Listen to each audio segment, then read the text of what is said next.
President Trump is in the hospital. Y'all, just want to come on here and make this fast video to let you know President Trump is in the hospital at Walter Reed for COVID treatment. That's really all the information they're letting out right now.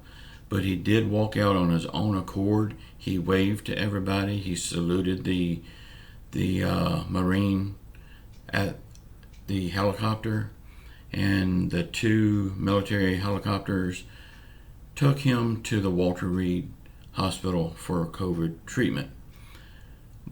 Mark Meadows walked out with him. They was both in mask. I do not know if Mark Meadows accompanied him to the hospital, but he did walk out with him. Again, President Trump is in the hospital.